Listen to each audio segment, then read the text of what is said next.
पूरे देश के सामने जग जाहिर है कैसे इन्फॉर्मेशन को दबाने की कोशिश की गई कि दाल में काला नहीं पूरी दाल काली है। इतना गंदा नाच रिश्वत को लीगलाइज करने के लिए पार्लियामेंट का मिसयूज किया गया कि कितना पैसा है जो एक नंबर में आया है, यानी जो पकड़ में अब आ गया है, इससे कई गुना ज्यादा फायदा 2 नंबर में बीजेपी के पास आया है। ये कांग्रेस पे छापा, इनकम टैक्स की रेड और इस तरह से खाता सीज करना, ये सारा उस षड्यंत्र का हिस्सा है जो किसी भी लोकतंत्र के लिए शर्मसार करने वाली बात। ये सारा का सारा इलेक्शन में हिंदू मुसलमान करने के अलावा कुछ नहीं है, कुछ नहीं होगा, किसी की नागरिकता नहीं जाएगी, इतनी हिम्मत किसी की नहीं है इस देश के लोगों के साथ कोई अन्याय कर पाए। इजराइल से भी गंदा देश इसको बनाने की साजिश है इन लोगों की। मानवीय मानसिकता के शिकार हैं ये लोग और बात करते हैं हिंदू भारतीय मूल्यों की। देश में इलेक्शन में गड़बड़ करना ही अपने आप में ये देश के लोकतंत्र की हत्या है। इलेक्शन कमिश्नर भी पपेट बनाए जाते हैं, बाकियों को बाहर निकाल के अपोजिशन को, और खुद ही मेजोरिटी के नाम पे कानून पास कर लिया। ये अपराध है, ये कॉन्स्टिट्यूशनल अपराध है और इस कॉन्स्टिट्यूशनल अपराध में देश का प्राइम मिनिस्टर मुख्य तौर पर शामिल है, क्योंकि उनके इशारे पे ये काम हुआ है। High courts and Supreme Court failed to protect Indian Constitution and the fundamental right of the people of this country. लोग बोलने से डर रहे हैं, लोग बोल नहीं पा रहे। नमस्कार, मैं निधि रतन और आप देख रहे हैं नेशनल दस्तक। आज मेरे साथ खास मेहमान हैं सुप्रीम कोर्ट के वकील बलराज सिंह मलिक। लगातार मुखर होकर सरकार से संवैधानिक अधिकारों पर बात करते हैं। आज उन्हीं से जानेंगे कि सोशल मीडिया पर लगातार एक टॉपिक काफी तेजी से वायरल हो रहा है, इलेक्टोरल बॉन्ड को लेके पूरी डिटेल्स इलेक्शन कमीशन ने अपने वेब पोर्टल पर जारी कर दी है, लेकिन केंद्र सरकार भी लगातार कटघरे में खड़ी हो गई है। इस पर बातचीत करेंगे। सर, हमारे चैनल में आपका स्वागत है। जी, थैंक यू। जी, पहला सवाल तो सर मेरा आपसे, चूंकि आप सुप्रीम कोर्ट में वकील हैं, इलेक्टोरल बॉन्ड की जानकारी जैसे ही आई, कहीं ना कहीं केंद्र सरकार की ओर इशारा तमाम पार्टियां कर रही हैं, तमाम विपक्षी दल कर रहे हैं, तमाम संगठन कर रहे हैं, जबकि अभी सुप्रीम कोर्ट ने ये तय नहीं किया है कि वाकई में बीजेपी दोषी है। नहीं, इसमें दोषी तो पहली बात तो इस कानून को बनाने वाले जो लोग शामिल हैं, जितने भी पार्लियामेंटेरियन ने इसके पक्ष में वोट किया है, वो सारे दोषी हैं। वो संविधान के दोषी हैं, इस देश के नागरिकों के दोषी हैं। उनके फंडामेंटल राइट को हनन करने की कोशिश की इस कानून के जरिए उन लोगों ने। उन्होंने जनता का काम नहीं किया, वो पार्टियों के शिकार हुए या सत्ता में बैठे हुए लोगों के शिकार हुए। अल्टीमेटली वो पूरे देश के अपराधी लोग हैं जिन्होंने ये कानून बनाया था और अब उस कानून को निरस्त किया, असंवैधानिक बता दिया सुप्रीम कोर्ट ने। उसके बावजूद भी पूरे देश के सामने जग जाहिर है कैसे इन्फॉर्मेशन को दबाने की कोशिश की गई और किस तरह से समय मांगने की कोशिश की गई। इससे पूरा देश समझ गया कि दाल में काला नहीं पूरी दाल काली है और ऐसे लोग जो भी इसमें शामिल हैं, देश पूरा समझ रहा है कौन लोग इस साजिश में शामिल हैं, किन को इसका बेनिफिट है, कौन इस इंफॉर्मेशन को दबाने से किसको फ़ायदा हो रहा था। अब तो काफ़ी चीज़ें सामने भी आ गई हैं कि किसी के यहाँ आज रेड है, कल पैसे जमा हो रहे हैं, पार्टी को पैसे मिल रहे हैं, आज उससे पैसे मिल रहे हैं, 2 दिन के बाद उसको बड़ा टेंडर मिल रहा है। तो ये तो इस तरह से इतना गंदा नाच रिश्वत को लीगलाइज करने के लिए पार्लियामेंट का मिसयूज किया गया। शुक्र है सुप्रीम कोर्ट ने संविधान की थोड़ी इज्जत बचा ली। अब इस जांच का इतना गहराई से होना चाहिए, कौन कौन लोग इसमें हैं और किस तरह के उनको गलत बेनिफिट दिए गए, जिन टेंडरों पे, जिन कामों पे या जिस पैसे पे देश की जनता का हक था।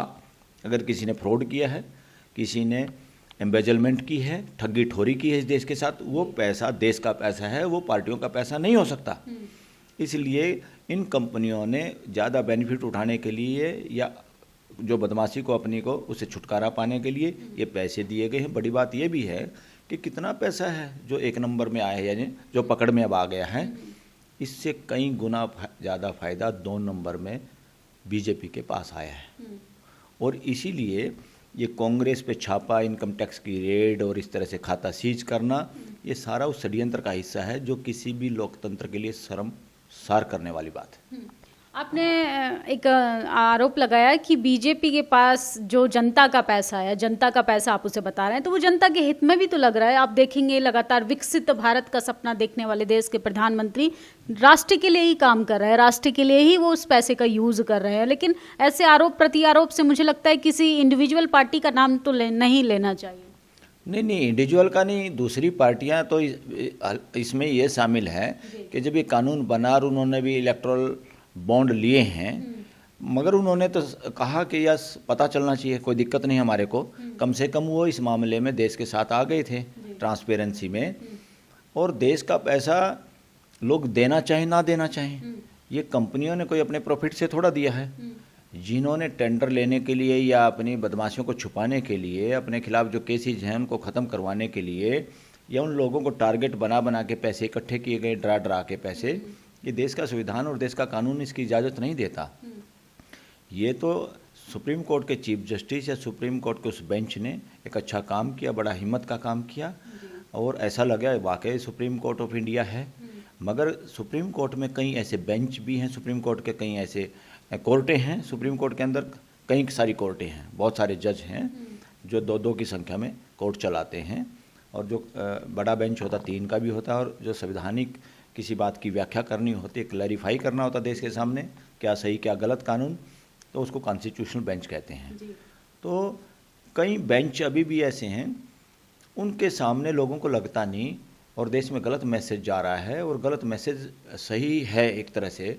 गलत मैसेज जो जा रहा है जनता के बीच में, जनता जो अनुभव कर रही है, वकील भी अनुभव जो कर रहे हैं, वहाँ कुछ बेंचेज के सामने इस तरह से एक्सपोज हो गए हैं कुछ बेंचेज कि लोगों को ये नहीं लगता ये सुप्रीम कोर्ट ऑफ इंडिया है, या सुप्रीम कोर्ट ऑफ गवर्नमेंट है, या सुप्रीम कोर्ट ऑफ बीजेपी है, इस तरह, या सुप्रीम कोर्ट कल किसी और का सत्ता है और वो उस तरह से काम करे।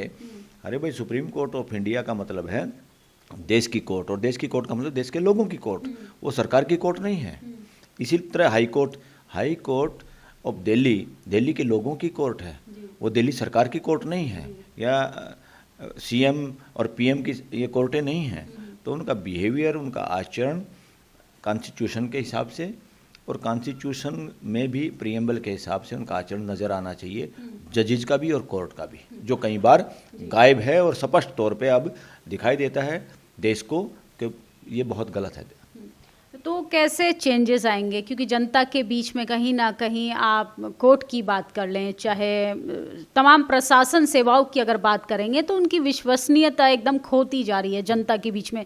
जनता बहुत उम्मीदों से वकीलों की तरफ देखती है, जनता बहुत उम्मीदों से पुलिस की तरफ देखती है, जनता बहुत उम्मीदों से नेताओं की तरफ भी देखती है, लेकिन कहीं ना कहीं वो सब चीज़ें कहीं ना कहीं जनता के बीच में अपना विश्वास पात्र जो है वो खोती जा रही है। देखो, कोर्टों में विश्वास, जो कोर्ट जो चलती हैं उसमें जज हमारी तरह आदमी होते हैं, हमारी तरह ही हैं, चाहे महिला जज हो चाहे जेंट्स जज हो, आदमी जज हो, और उनको काम करना खास तौर पे हाई कोर्ट और सुप्रीम कोर्ट को तो सारा कुछ ही कॉन्स्टिट्यूशन को बचाने के लिए, कॉन्स्टिट्यूशन में जो लोगों को अधिकार मिले हैं उनको इम्प्लीमेंट करने के लिए, और कॉन्स्टिट्यूशन का जो लक्ष्य है देश को, पूरे देश को जो हासिल करना है सबके लिए, विद द पीपल के लिए, वो है प्रीएम्बल देश का। प्रीएम्बल क्या चाहता है? सबके लिए न्याय, हर तरह का न्याय, सोशल, पॉलिटिकल, इकोनॉमिकल जस्टिस। ये बातें कहीं ना कहीं जो हाई कोर्ट और सुप्रीम कोर्ट के जज भी हैं, जो कॉन्स्टिट्यूशनल कोर्ट हैं, उन जजों के दिमाग में भी ये कूट कूट के कई बार भरा हुआ दिखाई नहीं देता, वो बाइस्ड नज़र आते हैं। और उससे स्पष्ट होता है अगर इस तरह की बात उनमें कूट कूट के भरी होती, फिर ये आरोप नहीं लगते जो आजकल आरोप हैं कि कोलिजियम में हैं और भाई भतीजावाद है, कुछ परिवारों के लोग ही जज बनते हैं और बहुजन समाज के जज गायब हैं। बिल्कुल, फिर ये इसीलिए सही है, अगर कॉन्स्टिट्यूशन समझ में आता, लोगों के फंडामेंटल्स समझ में आते, प्रीएम्बल को इम्प्लीमेंट करने की बात ध्यान में होती, तो कोलिजियम के होते हुए भी अभी तक बहुजन समाज के जज भी उसी अनुपात में देश की हाई कोर्ट और सुप्रीम कोर्ट में होने चाहिए थे। इसका मतलब है इवन कोलिजियम में बैठे हुए जो लोग हैं उनकी मानसिकता भी कहीं ना कहीं प्रो कॉन्स्टिट्यूशन या प्रो कॉन्स्टिट्यूशनल या pro preamble, pro democratic rights, fundamental rights of the people नहीं है। ये स्पष्ट जाहिर होता है इस बात से। इसीलिए फिर लोगों में चिंता का विषय जाता है क्यों जज नहीं है, और बहाना बनाया जाता है फिर कि ऐसे वकील नहीं मिलते। ये बकवास है बिल्कुल। अपॉर्चुनिटी ना देने का बहाने अलग अलग हो सकते हैं। बहुत बार नौकरियों में जो रिजर्व कैटेगरी के जितने कैंडिडेट हैं, बहुत बार नॉट सूटेबल लिख दिया जाता है। बहुत बार वाइस चांसलर जितने केंद्रीय विश्वविद्यालय, स्टेटों में विश्वविद्यालय है, उसमें लगाने के लिए जानबूझ के इंटरप्रिटेशन किया जाता है जजों के द्वारा कि भाई सिंगल पोस्ट पे रिजर्वेशन नहीं होगी। अरे सिंगल पोस्ट पे नहीं होगी, एक स्टेट में 10 यूनिवर्सिटी हैं, मिला के तो होगा। इनमें से एक आदमी कौन होना चाहिए कि समाज से होने चाहिए। इसी तरह जजों में भी कि वहाँ एक जज थोड़ा बना रहे हैं, 32-33 जज हैं सुप्रीम कोर्ट में, उनमें से परसेंटेज के हिसाब से होना चाहिए। और ये रिजर्वेशन को बदनाम करने की साजिश है और उन लोगों की साजिश है मेन तौर पे कहीं ना कहीं वर्णवादी मानसिकता से जुडिशरी भी देश की ग्रस्त है।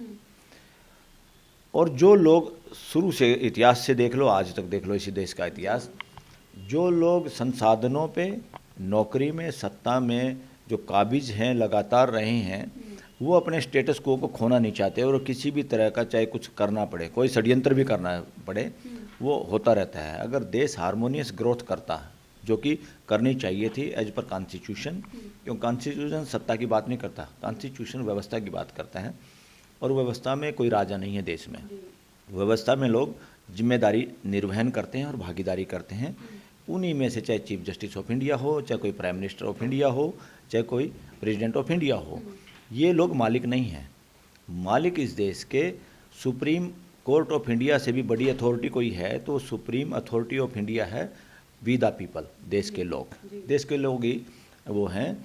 और कॉन्स्टिट्यूशन के हिसाब से अगर जो भी काम करता है उस पर ना कोई रिलीजन का वो ब्लेम लगता, ना कोई जाति का ब्लेम लगता, वो सबको अच्छा लगता है।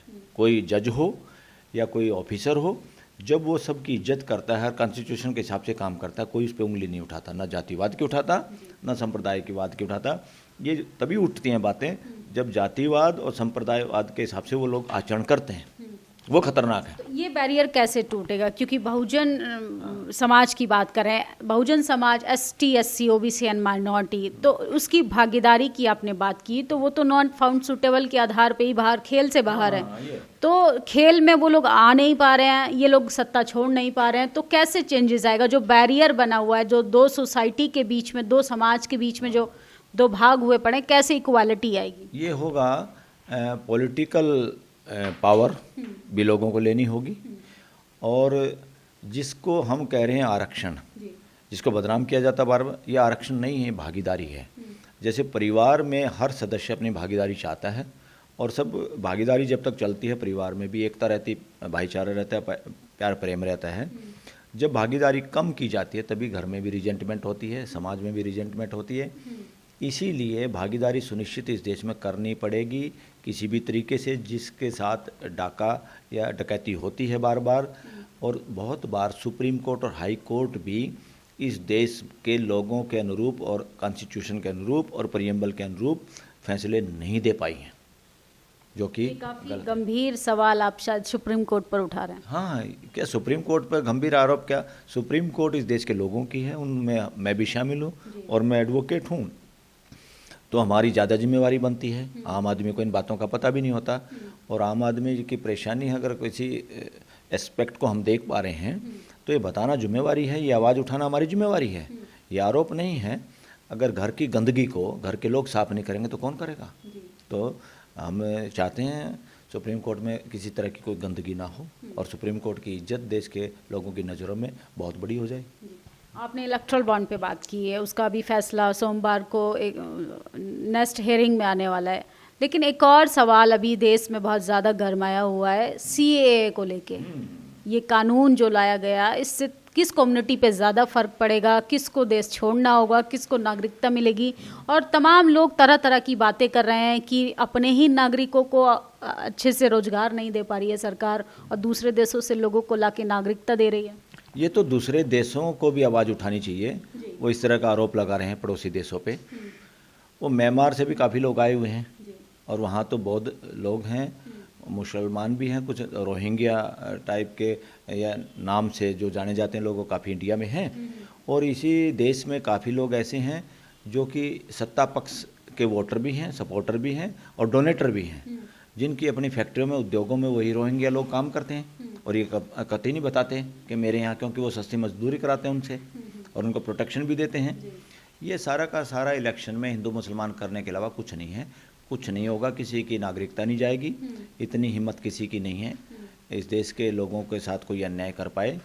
मगर ये डेमोग्राफी भी चेंज करेंगे देश की कि इन लोगों को बुला के उनको नागरिकता दे के उन पे एक एहसान जता के देखो हमने दिया है, और जहाँ जहाँ बीजेपी के कमज़ोर हैं या किसी का वहाँ पे कोई एस्टेब्लिश लीडर है उसके कॉन्स्टिट्यूशन बसाने का काम करेंगे और डिस्टर्ब करने का काम करेंगे, कि जहाँ जहाँ सत्ता पक्ष के लोग कमज़ोर हैं या जो लोग मुखर उनके विरोधी हैं उन एरियाज़ में लोगों को बसा दिया जाए ताकि वो कमज़ोर हो जाए और हम वहाँ से इलेक्शन जीत पाएँ, या उन जो आवाज़ उठा रहे हैं जैसे किसान आवाज़ उठा रहे हैं, समाज का कोई भी वर्ग जो आवाज़ उठा रहा है उन वर्गों के एरियाज़ में उनका डोमिनेंस ख़त्म करने के लिए वो भी साजिश करेंगे। और एक तरह से इजराइल से भी गंदा देश इसको बनाने की साजिश है इन लोगों की। और ये सारे वो लोग हैं जिनके अपने बच्चे विदेशों में पढ़ते हैं, नौकरियां करते हैं, वहाँ बसे हुए हैं, यहाँ पे इस तरह की बेवकूफ़ी कर रहे हैं। इनके बच्चों के साथ क्या होगा? यहाँ किसी के साथ अन्याय करेंगे मेजोरिटी दिखा के, नारा दिखा के, अल्टीमेटली तो ये इसके पीछे आरएसएस है और बहुत खतरनाक मानसिकता है, अमानवीय मानसिकता के शिकार हैं ये लोग। और बात करते हैं हिंदू भारतीय मूल्यों की, मूल्यों पे चलने वाले लोग नहीं हैं, मूल्यों को समझते नहीं। मानवीय मूल्यों की बात होगी दुनिया में, हिंदू मुसलमान की बात करना इंडिया की या भारतीय संस्कृति की फितरत नहीं है। हम वसुधैव कुटुंबकम के लोग हैं और यही सनातन परंपरा है। और इस सनातन परंपरा के असली प्रोधा इस देश में कौन है? महात्मा बुद्ध जी, गुरु नानक जी, महावीर जैन जी, जो लोग इसकी ठेकेदारी लिए हुए बैठे हैं ना, ये तो हैं ही नहीं इस परंपरा के लोग, ये वर्णवादी लोग हैं। और इस देश का बेड़ा गर्क इन्हीं की वजह से, जो बहुजन समाज इसको कह रहे हैं, लगातार प्रताड़ित अगर किसी से हुआ है इस देश की वर्णवादी लोगों की मानसिकता से हुआ है। और जितनी भी ये धार्मिक किताबें थोपना चाहते हैं देश में या इनको कहते हैं धार्मिक किताबें, वो धार्मिक किताबें नहीं हैं, वो पॉलिटिकल एजेंडा है। और उसमें असमानता की बू आती है, वो असमानता के स्तंभ हैं। समानता की बात करने वाले लोगों को यहाँ मिटाने की कोशिश की, इतिहास से भी मिटाने की कोशिश की, और आज भी यही इस देश में एक तरह से संघर्ष जारी है। ये संघर्ष है असमानता, वर्णवादी मानसिकता, और एक तरफ समानता, महात्मा बुद्ध या भारतीय संस्कृति, जिसको सनातन संस्कृति कहो, या भाईचारे की और समानता की विचारधारा, जिसको सवर्ण कह रहे हैं या जिसको कुछ लोग कह रहे हैं जो कब्जा किए बैठे हैं देश में, या उनकी संख्या चाहे जुडिशरी में हो, चाहे एग्जीक्यूटिव में, चाहे पॉलिटिक्स के मेन पदों पे उन्हीं का कब्जा हो। आज तक वो षड्यंत्र करके घुमा घुमा के किसी भी तरीके से उन्हीं लोगों का डोमिनेंस रखना चाहते हैं, और वही कथा कहानियाँ रच रच के लोगों की मानसिकता में डाल दिया। कुछ लोग ही समझदार होते हैं, बाकियों को काम करना होता है खाली। आप चुपचाप लेबर बने रहिए, काम करिए, और we are the supreme.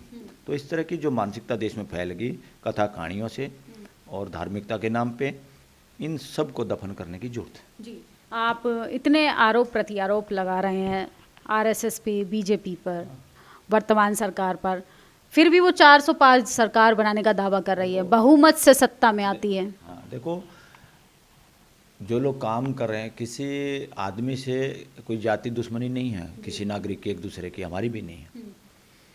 RSS क्या है? आरएसएस जिम्मेवारी बात करते हैं, वो बड़ी बड़ी बातें करते हैं, भाई हम संस्कार करेंगे, सुव्यवस्था सुशासन होना चाहिए, ये होना चाहिए, वो होना चाहिए।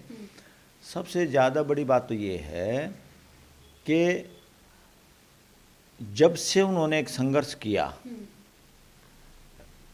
राम मंदिर की यात्रा का चक्कर एक चलाया, और अब उस यात्रा को शुरुआत करने वाले जो लोग थे, पॉलिटिकल लोग, अडवाणी जी, उनको भी भारत रत्न दिया गया। और वो यात्रा जहाँ जहाँ गई वहाँ लोगों का हत्याएं हुई, दंगे हुए। तो ऐसा आदमी पहली बात तो भारत रत्न के काबिल ही नहीं, मिलना ही नहीं चाहिए था। इसका मतलब तो ये हुआ कि आप देश को डिवाइड करो, लोगों को मरवाओ, और सत्ता में आगे तो भारत रत्न पाओ। लेकिन इसकी शुरुआत तो राजीव गांधी जी ने की थी, तो उन्होंने मंदिर का ताला खोला, उसी नीति को आगे बढ़ाया। आज वही पार्टी बहुजन की बात कर रही है। सबसे पहले तो ये 1947-48 में हो गया था, जहाँ वहाँ के डीएम ने चोरी चकारी से, जो कि उसी समाज से आता था, कोई ब्राह्मण समाज से, आई थिंक वो ऑफिसर, IAS ऑफिसर था, वो जवाहरलाल नेहरू के टाइम में था, कि उन्होंने रात को चोरी चकारी से मूर्ति रख के बोले लल्ला जी प्रकट हो गए, राम लल्ला प्रकट हो गए। ये ढोंग फैलाया देश में, और उसके बाद झगड़ा चलता रहा और बाद में उसके ताले खुलवाए राजीव गांधी ने। ये सब शिकार होते रहे, उस मानसिकता, वर्णवादी मानसिकता के शिकार हो गए और वो लोग सत्ता में बने रहने के लिए ये लोग उनका बलि का बकरा बने और इन्होंने सॉफ्ट कॉर्नर होने की वजह से वो ताला खुलवा दिया। अब आए तो इन्होंने रथ यात्रा निकाल दी। फिर निकालने के बाद वही रथ यात्रा निकालने वाला पाकिस्तान जाके उनके जिन्ना की मज़ार पे चला गया। उस आदमी को कहीं ना कहीं गलानी थी कि मैंने जो किया अपराध किया है। जाके उसने अपना अपराध स्वीकार किया और उन्होंने खुद जिन्ना को कहा कि जिन्ना तो सेकुलर आदमी थे। और जब आरएसएस को पता चल गया कि ये जो आदमी हमारा था, जिसके भरोसे हम ये राम मंदिर चलाना चाह रहे थे देश में डिवीजन करके, या जो अपना टारगेट हम अचीव करना था, अब ये उस रथ का घोड़ा नहीं रहा, इसलिए उसको अध्यक्ष पद से भी हटा दिया। फिर उसको प्राइम मिनिस्टर का कैंडिडेट भी उनकी पकड़ में आ गई है मिस्टर मोदी कि भाई 2002 के दंगे हुए और जिसमें आज भी लोगों को तरह तरह की बातें पूरे देश के सामने ही हैं, जहाँ मिलिट्री के ऑफिसरों ने भी आरोप लगाया क्लियर कट कि हम गुजरात में थे, अहमदाबाद में थे और बाहर मिलिट्री हम इंतज़ार करते रहे कि लोगों की जान बचाएं, और इधर चीफ मिनिस्टर की तरफ से हमें रोका गया, आना नहीं दिया। और इस देश के कितने मासूम और जिनका कोई अपराध नहीं था, वो हमारे बच्चे, बहनें, माताएं, बुजुर्ग मारे गए इस देश में सिर्फ इस बात पे कि आप मुसलमान हो या मुसलमानों को मारा। और कैसे समीकरण पॉलिटिक्स में पावर हथियाने के लिए किस तरह का खेल देश में हुआ, कभी भी हुआ है। किसी भी इस तरह के खेल के कोई भी इस देश का वकील, सब लोग इसके वो आलोचना करते हैं, कहीं भी हो फ्यूचर में कुछ ऐसा नहीं होना चाहिए देश में। क्या 24 के लोकसभा चुनाव से पहले ईवीएम एक गंभीर मुद्दा बन चुका है? पूरे देश व्यापी स्तर पर देखा जाए तो ईवीएम के खिलाफ लगातार लोग विरोध कर रहे हैं। क्या वाकई में ईवीएम की गड़बड़ी की वजह से सरकार जो है काबिज है? देखो, ईवीएम का मसला तो एक पहले भी आया था। क्या नाम था उनका, मिस्टर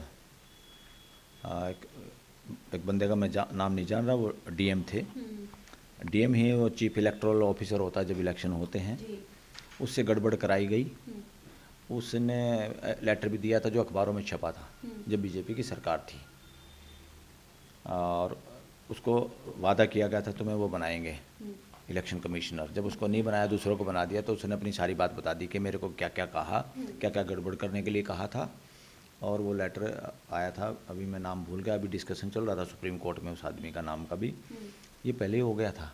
ये मशीनों में गड़बड़ का कार्यक्रम 100% है। बहुत सारे लोग इस तरह से जीते और हराए गए हैं, और ये राष्ट्रीय अपराध है, ये देशद्रोह है। इससे बड़ा राष्ट्रीय अपराध कुछ नहीं होता। देश में इलेक्शन में गड़बड़ करना ही अपने आप में ये देश के लोकतंत्र की हत्या है। इससे बड़ी सज़ा तो किसी अपराध में नहीं होनी चाहिए इस देश में। और अभी भी लोग चिल्ला रहे हैं, पूरा देश सहमत है, पूरा देश ही सहमत है, बीजेपी के लोग भी सहमत हैं, मगर बोल नहीं रहा, पूरा मीडिया नहीं बोल रहा, सोशल मीडिया बोल रहा है। और धारा 44 लगाओ, लोग अपनी बात नहीं कर सकते, लोग एक दूसरे से मिल नहीं सकते। तो सरकार को पूरा पता है कि देश पूरा विरोध में है, नहीं चाहता, और इलेक्शन कमिश्नर को भी पता है। और इलेक्शन कमिश्नर भी पपेट बनाए जाते हैं। कितना जल्दी बनाया था एक आदमी को गड़बड़ घोटाला करके, और जो अमेंडमेंट किया, लोक में अमेंडमेंट कर लिया, वो बिल्कुल हमारे कॉन्स्टिट्यूशनल जो संविधान की मूल भावना के विपरीत है। और हमारी संविधान सभा जो थी, देश के फोरफादर जिन लोगों ने संविधान बनाया था मिलजुल के, और जिसके ड्राफ्टिंग चेयरमैन तो डॉक्टर अम्बेडकर ही थे, उनमें जब डिबेट जो हुई थी उसमें ये कहा था इलेक्शन कमीशन इंडिपेंडेंट बॉडी होनी चाहिए, और इसमें जो मेंबर बनाए जाएं वो भी इंडिपेंडेंट एक कमेटी हो, जो पूरे चरित्रवान देश के लोग हों, जिनके उस पर कोई शक ना हो चुनाव पे, वो लोग छांटे। और यहाँ तो इन्होंने सुप्रीम कोर्ट के कहने के बाद भी उस डायरेक्शन को भी नहीं माना। भाई तीसरा आदमी चीफ जस्टिस की बजाय कोई और होता, मगर वो सरकार का नहीं होना चाहिए था। इन्होंने करके अपना मियाँ बीबी राजी, क्या करेगा काजी, चीफ जस्टिस को बाहर कर दिया, उसको बाहर कर दिया। और इसमें एमपी बाकियों को बाहर निकाल के पोजीशन को, और खुद ही मेजोरिटी के नाम पे कानून पास कर लिया। ये अपराध है, ये कॉन्स्टिट्यूशनल अपराध है। और इस कॉन्स्टिट्यूशनल अपराध में देश का प्राइम मिनिस्टर मुख्य तौर पर शामिल है, क्योंकि उनके इशारे पे ये काम हुआ है। और जो एमपी हैं वो भी इस देश के अपराधी हैं। पार्लियामेंट ने बड़ा अपराध किया है, संविधान के खिलाफ अपराध किया है। अब वो कानून असंवैधानिक होगा कि नहीं होगा वो सुप्रीम कोर्ट फैसला करेगी। अब सुप्रीम कोर्ट में केस है और उसमें जिस बेंच के सामने केस है उस बेंच पे लोगों को विश्वास नहीं है, क्योंकि उनका रवैया देखते ही इतने इम्पोर्टेंट इशू पे, देखो इमरजेंसी क्या होती है, इमरजेंसी के पेशेंट को सबसे पहले देखा जाता है। इसी तरह केसेस में भी इमरजेंसी होती है जिसमें बहुत जल्दी अर्जेंसी क्या है, अर्जेंसी का मतलब इमरजेंसी। तो इतने अर्जेंट केस को में डेट पे डेट लगाना या लंबी डेट लगाना, that is not as per the spirit of the Indian constitution. इसलिए बहुत बार हाई कोर्ट और सुप्रीम कोर्ट ने इस देश की जनता के सामने संविधान को फेल किया है। High courts and supreme court failed to protect Indian constitution and the fundamental right of the people of this country. वो इमरजेंसी में भी हुआ था और आज भी उस तरह से हो रहा है। लोग बोलने से डर रहे हैं, लोग बोल नहीं पा रहे। खाना पीना इतना इम्पोर्टेंट नहीं जितना बोलना है। खाना पीना 2-3 वक्त हम कई लोग कई दिन भी व्रत रख सकते हैं, मगर बोलना बंद कर दीजिए, उससे बड़ी सज़ा नहीं है। तो देश के लोग जितना भय से ग्रस्त हैं, बोलने से डरते हैं या उनको बोलने से डराया जा रहा है। राइट टू एक्सप्रेशन करने से धारा 44 लगा के, इतनी लंबी धारा 44 लगाना, अपने आप में ये लोग संविधान के अपराधी लोग हैं। और इस अपराध में दिल्ली में तो देश का गृह मंत्री शामिल है। जी, आप एक गंभीर आरोप लगा रहे हैं कि अभिव्यक्ति की आज़ादी खत्म हो गई है, जबकि कल ही किसान दिल्ली में आया है, वहाँ पंचायत थी, और अगर रोका जा रहा है तो किसान कैसे दिल्ली आ गए? प्रेशर में उनसे कंडीशन ली, 3 बजे खाली करना है, आना है। आने के साथ भी कई जगह ट्रेन रोकी गई, कई लोगों को आने नहीं दिया गया, कई लोगों को ट्रेन से उतर के इधर उधर घुमाते रहे। पूरी शरारत की है। और तो बाद में जब इसकी पोल खुली और देश के सामने बातें आई, जब पुलिस ने उनको बस मुहैया कराई कि हम बस से आपको स्टेशन पे छोड़ेंगे, और उसमें पानी भर गया ग्राउंड में, जब उनको इजाज़त मिली, वो प्रेशर में था क्योंकि बॉर्डर पे लोग बैठे हैं। अब लोगों ने कहा चलो भाई ट्रैक्टर छोड़ो, हम ऐसे ही जाएंगे। अब ऐसे ही जाएंगे तो किस किस को रोकेंगे? तो मजबूरी ने सोचा, अभी इन्होंने ट्रैक्टर की जिद भी अगर छोड़ दी कुछ लोगों ने, कितने लोग ट्रेनों से आ जाएंगे, पैदल से आ जाएंगे, कहाँ कहाँ रोकोगे, कहाँ कहाँ बंदूक तानोगे? तो ये बंदूक तानना, जिस सरकार के दौरान इस देश में जितनी हत्याएं होती हैं पुलिस फायरिंग में, या जितने लोग बोलने की आज़ादी की वजह से गिरफ्तार होते हैं, पत्रकार हैं या कोई और लोग हैं, या जितनी धारा 44 लगती है, उससे साबित होता है कि वो सरकार में बैठे हुए जो जिम्मेदार लोग हैं वो अपराध मानसिकता वाले लोग हैं और वो देश के अपराधी हैं।